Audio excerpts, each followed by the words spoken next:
Rigged rigged rigged. আমি এর থেকে বড় ফুটবল ম্যাচে ডে লাইট রবারি দেখিনি। ইজিপ্ট 15 মিনিটের মাথায় ইব্রাহিমের গোলে এগিয়ে গেলেও 17 মিনিটের মাথায় পেনাল্টি পায় আর্জেন্টিনা। সেই পেনাল্টি মিস করে মেসি। মেসির পেনাল্টি মিসের সময় ফিফার প্রেসিডেন্টের রিয়াকশন দেখুন। আর 11টি ম্যাচে, বিশ্বকাপে 11টি ম্যাচে পর পর 8টি পেনাল্টি পায় আর্জেন্টিনা। এটি কোনো নর্মাল ফিগার না, বিশ্বের আর কোনো টিম এত পেনাল্টি পায়নি।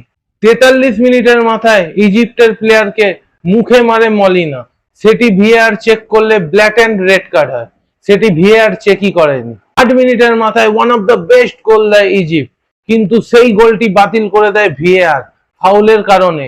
ফুটবল হচ্ছে একটা বডি কন্ট্যাক্ট গেম, আর সেইখানে সেই ফাউলটা দিয়েছিল কোন সামান্য মাত্র কন্ট্যাক্টের জন্য।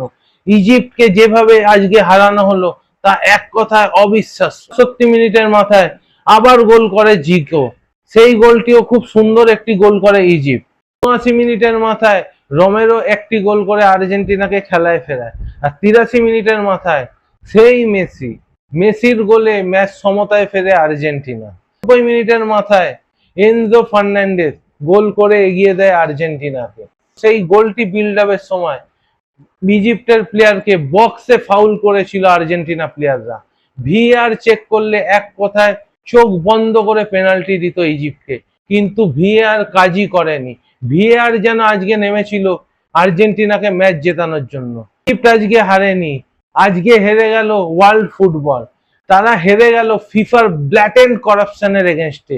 ম্যাচ শেষে ইজিপ্টের কোচ বলল বিশ্বকাপ খেলানোর দরকার ছিল না, ট্রফিটা আগে আর্জেন্টিনার হাতে তুলে দিতে পারতো। জিকোও ম্যাচ শেষে কাঁদতে কাঁদতে বলল তাদের সাথে ডে লাইট রবারি করা হয়েছে। তোমাদের কি মনে হয় কমেন্টে জানিও।